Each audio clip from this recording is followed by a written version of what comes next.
Hey guys, it's Penelope in London and it's the full moon in Virgo. And what I have to say is that my mind went back today to the full moon of March 2020, which I believe was the 9th of March. And that was the week that lockdowns began to kick in after that.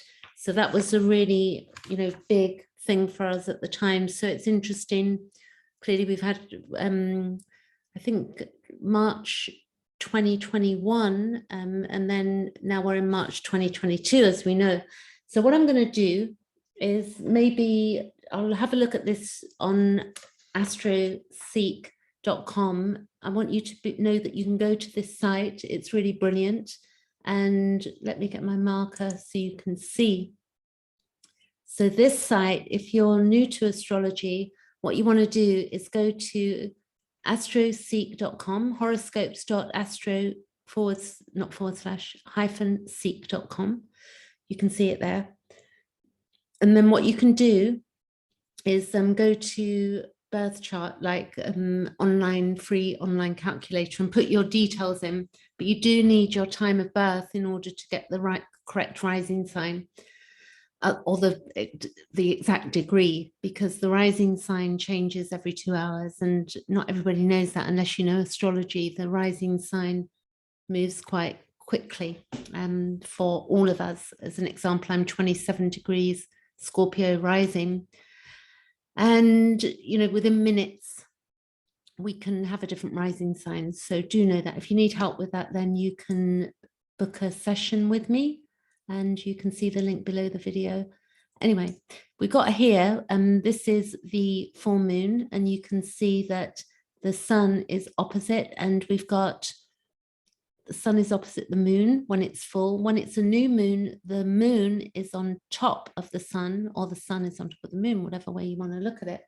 And then we have here, we've got in Pisces, we've got the sun, we've got Jupiter, we've got Neptune, and we've got Mercury. And on the opposite, we have the moon in Virgo. We also have the North Node in Taurus. We have Uranus in Taurus and Chiron in the sign of Aries. We've got the South Node in Scorpio. We've got Pluto in Capricorn, and Mars is in Aquarius, and Venus is on top of Mars in Aquarius, and we've also got Saturn. So Venus moves quite quickly, and it's moving into conjunct Saturn, and we've got Mars will then conjunct Saturn. What we have also is that Pluto will be moving into Aquarius I think permanently in 2024. I know that it will be moving there, but I couldn't remember the exact date. So I think it's January 2024. So we're in for some big shifts as Pluto takes 248 years around the chart, and the U.S.A. has just had its Pluto return, which will be hovering for quite some time because Pluto will go retrograde later this year. So it's a big thing for the U.S.A. What I'd like to do is take you over to my chart, and then what we're going to do is go to solar fire, and I'll get into some more detail with you. So this full moon, this is also astro.com. This is another brilliant site. You can do the same thing, put your name, date, and time of birth. And here you see, making sure I share it, here you can see that I've got the moon, when it happens for me, is the sun is in my 4th house, and the moon has just crossed over my MC. So it's happening for me in my 10th house, which is to do with career and work. And the 4th house, where the sun is to do with home and the roots and the family. So, and family can also be, our created family in life as well. And you'd look at where it's falling in the house, and then you'd also look at what the sun and the moon are doing. And if I show you, it might help you with your own chart, but again, you would need to understand the degrees.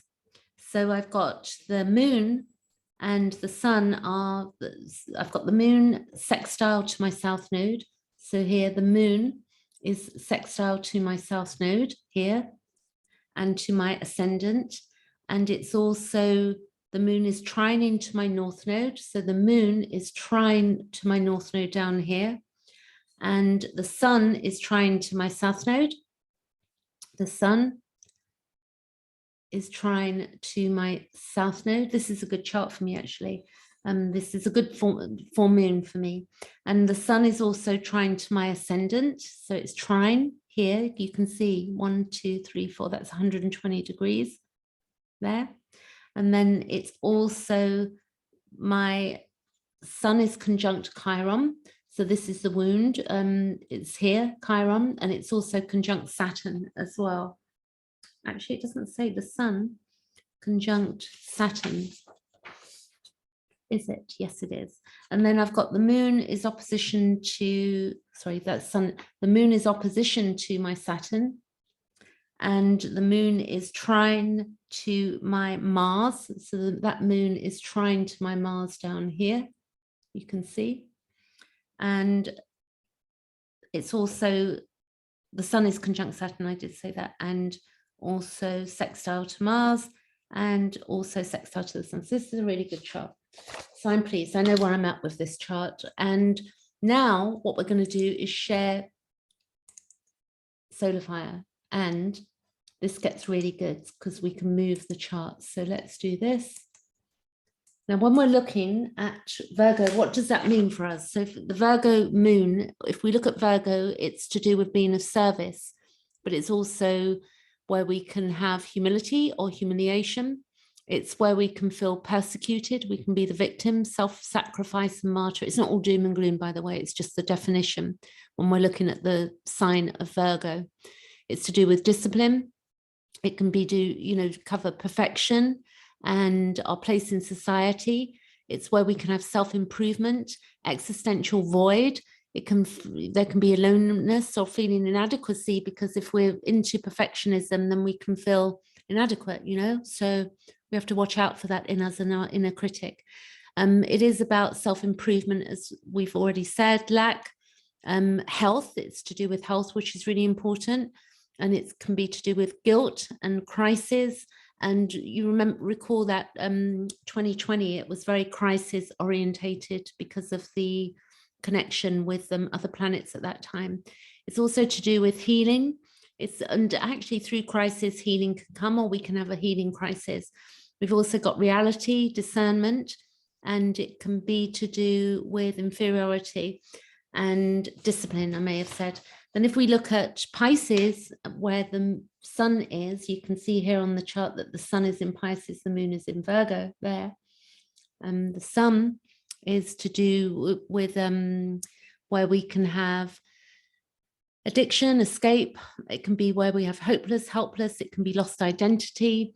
It can also be illusions. It can be the savior complex, the martyr, where we feel persecuted, the victim, disillusionment.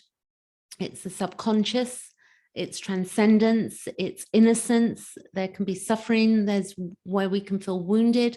Remember, it's the 12th house traditionally. The Neptune and Pisces are related. And then we've got also where we can have loss of identity. So in a way, it's very connected, confusion as well. And if we look at Neptune, because then we would really be looking at the rulers. So we know that with Virgo, we know that Mercury is the ruler of that. And then we've also got, and also for the same for Gemini, Mercury is the ruler.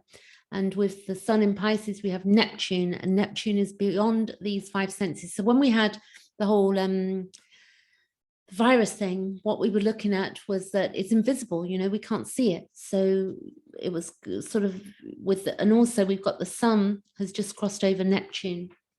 So as we go, I'm just going to explain now what we've got here. So I want to look at the Sun Neptune conjunction, and it's separating at the moment because the sun moved over Neptune a few days ago.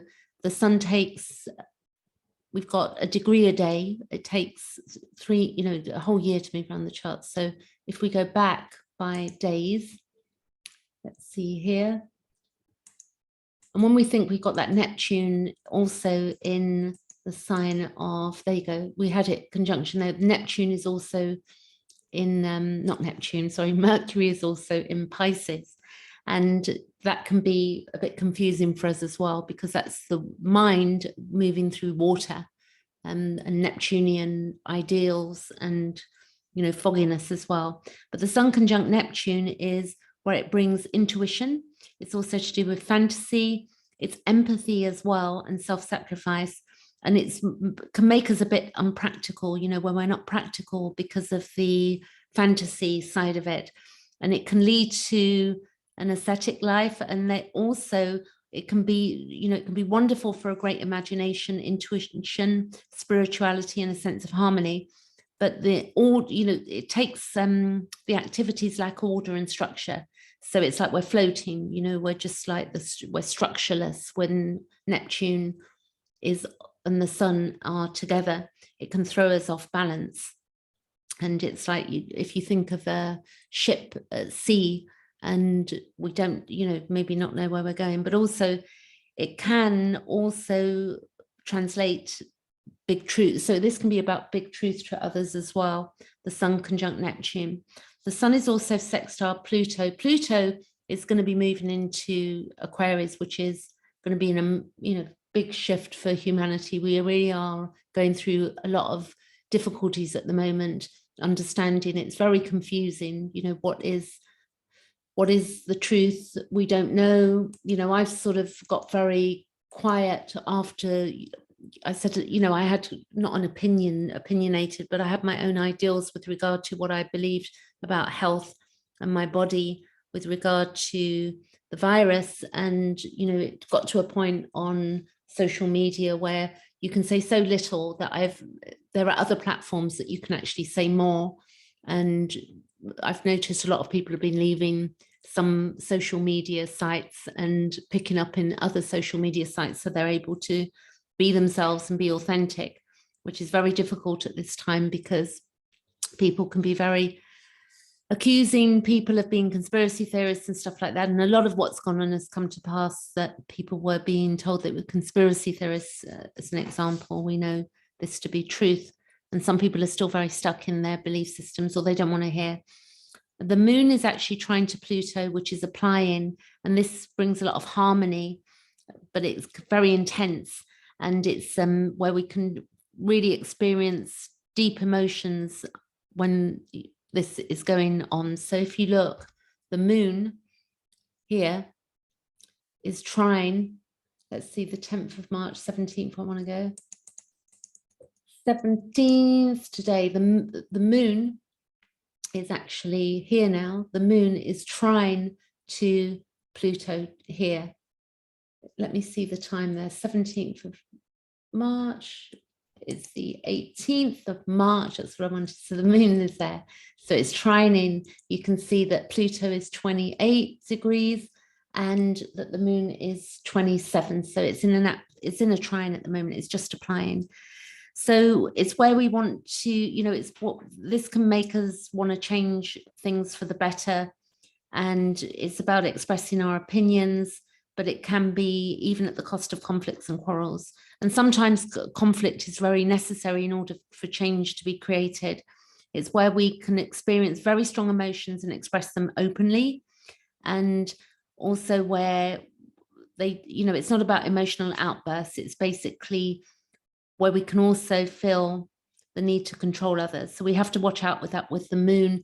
I was born with the moon square Pluto, which is a very difficult placement, but the moon trine to Pluto is working in a different way. The moon opposition to Pluto again works in a different way. So the idea, what we're looking at, is that depending on the aspect, it's going to change. You know, the moon conjunct Pluto, the moon opposite Pluto, square Pluto, trine Pluto, they all have different meaning to us. Mercury in Pisces is sextile to Venus, and Mercury is also conjunct Jupiter, and the conjunction gives us a lot of interest in learning and knowledge, and also we have with that freedom of expression to a degree with the Mercury conjunct. You see here, Mercury conjunct Jupiter. And you can see that that Mercury will speed up. If we look, it's going to be an absolute conjunction in a few days. So if I go a day ahead, 17, 18, that conjunction happens on the 21st of March. And then we can see that Mercury will conjunct Neptune, which will be very confusing. And then Mercury will conjunct the Sun. I have Mercury conjunct Sun. So this gives the ability to be able to speak and, you know, quite publicly. So that will be interesting for the collective, because when it does hit, it will be when Mercury moves into the Sun, it's going to be in Aries. So let's see when that happens.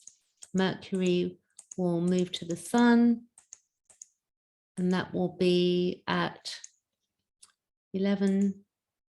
There you go. The Mercury will be, that will be the 3rd of April, but it would have also be conjunct Chiron. So this is the wound, and this shows us here that when we have Chiron conjunct the Sun, this is to do with our wounding, and it's shining a light on the wounds. So there's a lot of wounding in humanity right now.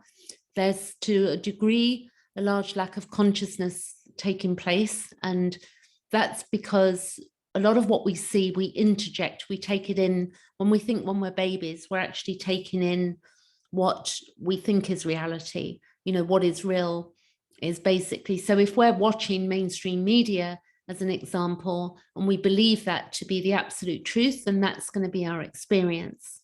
And again, if we have if a child is abused, that is their experience, they think abuse is normal. And if a child has a very loving parent, then that becomes normal. And those early experiences shape our lives, and we will tend to, until we work on ourselves and look at our shadow, we can re-experience trauma time and time again. But I would say that a lot of us have been highly traumatized by what's gone on in the last couple of years, and pre that, but it's just become clearer to us that we are having big issues with a lot of PTSD now.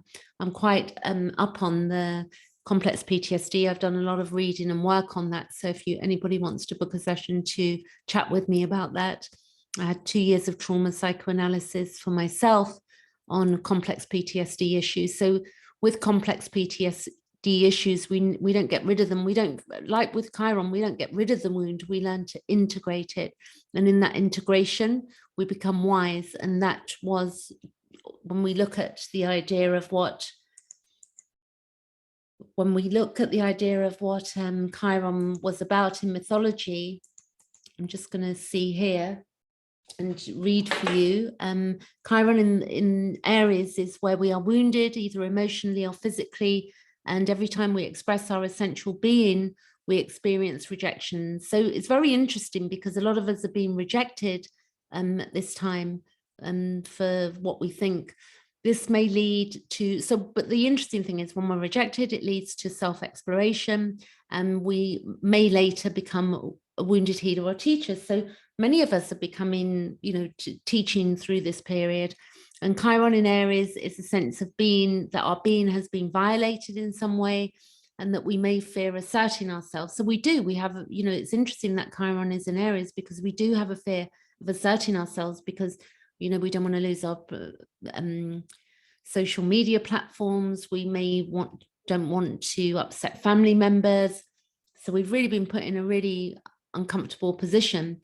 But you may also, with this, overcompensate by attempting to be the first at everything, because it's in Aries. We might want to be right, and we may suffer with that.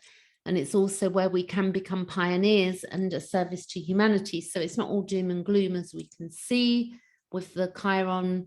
And Chiron's there for a number of years. If I actually go ahead, Chiron in Aries is, let's go years ahead. It's 11 degrees currently. So we go 1, 2, and I think it's 2025 it moves out of there. So 27, actually, 27. So in 2028, Chiron will move into the sign of Taurus. So I think that Mercury is pulling me out of myself today, and the Mercury in water in Pisces, ruler Neptune. And also with my Mercury is Gemini. So I've got a Mercury actually my Mercury is Taurus, my Gemini sun, Gemini moon. There I go. So we can see, but my sun and moon are ruled by Mercury. That's what I was trying to say. The other thing, if we go back years, 24, 23, 22 here, and we go back days now, and 1, 2, 3. So we have this. So this is the 18th in the UK, but this is just after midnight. If you're in California, it's just after midnight. And then if you're in New York, then the full moon is 3 hours behind, 3 hours in front of, it's about 3 a.m. That's it, 3 hours in front of time difference between California and New York. And but saying that, we've got time difference at the moment. In the UK, the clocks for some reason go forward at the end of the month, or they spring back, go forward, they spring forward. And then you guys in the USA, you've already experienced that, those clocks changing. So what else can I tell you? I did write something the other day I wanted to read briefly. I've been writing on Substack. If you don't know what that is, then you can Google it. It's a site where you can write and you can get followers via email. It's quite beautiful. And I want to read something I wrote, and it's very much to do with the Pluto. And if I show you this, where that moves, if I go ahead here by years, we've got 1, 2, there you go. You can see that that's Pluto Aquarius. And if we click on that, Pluto in Aquarius, it was last there, so it says, I'm reading now, 1777 until 1799. So Pluto takes 248 years around the chart. Here it is. And due to that, it's probably in a sign about 20 years on average, sometimes longer. It depends on the retrogrades, but it is a 248-year cycle. So it can be, that says 32 years, but I haven't checked that out, 12 to 32 years in each sign. And Pluto in Aquarius is where we're drawn to powerful political groups, you know, and also where we experience conflict with friends. So we can see probably realistically with the divide that's gone on with regard to the dismantling with Pluto in Capricorn, we can see that there is going to be a lot of reorganizing and rearranging our lives. All of us, the whole of the world is doing this. But it's also where we have the ability to form deep and profound friendships with Pluto in the 11th. So it would be very much, we're looking at Aquarius there. So I wrote an article and it was called End Days Pluto Capricorn. So, and the idea was, I'll read it a little bit briefly and then that'll be the end of the video for today, if you're interested in this. So it's not all doom and gloom, you know, we have to be brave. And a bit about me is that I do the evolutionary astrology. I'm very much into helping people, females, in a group I have on Meetup, and we work on dealing with trauma and healing the trauma. And Pete Walker, who wrote a book on complex PTSD, did say that healing is not all or nothing, which was a big light bulb moment for me, because a lot of people, when they get into doing the healing work, maybe going through spirituality, they're expecting miracles, and it doesn't work that way. It's about integration. And I also follow the work of Carl Gustav Jung. So I've been aware we're in a state currently where, you know, we're seeing things and they're becoming intolerable. And I think we're becoming very aware that there's a control grid, which Catherine Austin Fitts talks about. You can Google that name too. I won't explain who she is now, but Catherine Austin Fitts, brilliant woman. She's become a bit of a role model for me. And she talks about on the financial stuff, fascinating woman. So it may not be that the problems are so much in our own lives, but existential, you know, we are affected. It's the collective unconscious as well. And from an evolutionary perspective, we are in an extreme time period of massive change. It is a total restructuring, and it hopefully for many of us, it will serve us for better eventually, because people are going back to basics, you know, as well. And it's also where we are better off if we can release all the fear, or to the point of we can't really get rid of fear. Fear is healthy to a degree because it helps us to keep ourselves safe, but also we don't want fear to control us. So we have to know, and it's not going to apply to everyone, because if it's a child or, you know, an elderly person, you know, and some people need care, you know, some people need to be looked after for various different reasons. But if we can acknowledge the fear and say it's there, but know that we can realign. And if we're struggling with fear-based stuff or anything, there is help out there through varying organizations. So you can check that out. And like my meetup group I do for women, it's twice a week on Wednesday and Saturday. And I do that, and the link will be below this video as well. So we want to acknowledge that fear, and then we want to, you know, we want to realign. And so flow has to be the main word here. And if we go within and we observe and we get still and then move accordingly, so we don't want to be overly reactive. And planning is good to a degree, like as a ship at sea would. You know, if you're going out to sea on a ship, you're going to plan to a degree what direction you want to go in and where you're heading. But at the same time, if a storm is approaching, we can't control storms. You know, we have to have the skills to learn. And with wisdom, if we've been through a few storms at sea, literally, if you imagine you're on a huge liner or something, and you're the captain of that ship, you're going to know how to deal with it. But clearly, Mother Nature has a mind of her own. So there's not complete control, but when we're skilled, and we're using wisdom, we can make healthy judgments, and which are necessary sometimes, in which hopefully work out for the best for all involved. And, you know, and then we can handle things. And then also working together, it's very important that we do work together. So much of what we experience in life are introjects. And I read a beautiful piece on what an introject is the other day.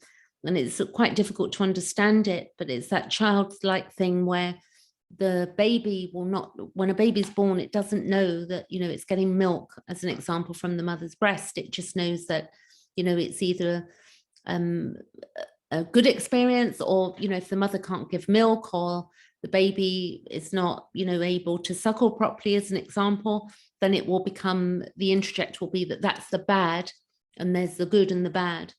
And the way our parents interact with us also give us that idea. So society will be the same, that we've still got that going on, that we will take on board what other people think of us. And sometimes we might feel a lot of sadness that is not our sadness at all. It's just that we're taking on what we're seeing go on outside. And with mainstream media, we've definitely in a place of seeing that, you know, if we're only seeing one side of things and we believe that to be the truth, then we're going to be affected by that. So also it is very difficult for us to know who to believe at this time. Generally, I've got the media, I call it Peacock City, I've written in my writing, and that they can display what they wish. Yeah. So it's like that Capricorn thing, you know, the work thing, we're going to wear a mask. No, I don't mean the masks that we've been wearing through lockdowns, but we put on a face to people who we are. And as a result of that, if we link that in with mainstream media, you know, it's a business, and there's, you know, news sells. So it's going to be a narrative. And if we look at what's gone on, we've had narrative after narrative, and then it's like a genie in a bottle. Something's disappeared, but something else has shown up. So we must make sure that we don't have, you know, amnesia, that we really begin to look, and we begin to ask ourselves, you know, what's going on, and not just believe everything that we see in the news, as an example. We have to think for ourselves and learn some skills. You know, it's very important time that we learn skills. I know some people who are learning to do gardening, and also learn to look at your finances. I came across a brilliant video on finances the other day. If you want to, I might put the link below. A friend of mine suggested to me that I watch a video. It was an hour, and it was very interesting video, and it talked about retirement. So of course, if you're 30 years old, you're probably thinking, well, that's, you know, retiring is like 35 years away or whatever. There's the knowledge. The sooner that we have knowledge, the sooner, when knowledge is planted inside our heads, we begin to think differently. So with the right knowledge, we can save ourselves many years and a lot of time. And that's one reason to look at an astrology chart, or your own astrology chart. And I think that's it for today. I could go on more about introspects, but I'll probably make some videos about healing and stuff like that through this period of time. And I think that if you've got any comments, leave them below. And thanks for watching and listening to my video today. Catch you later.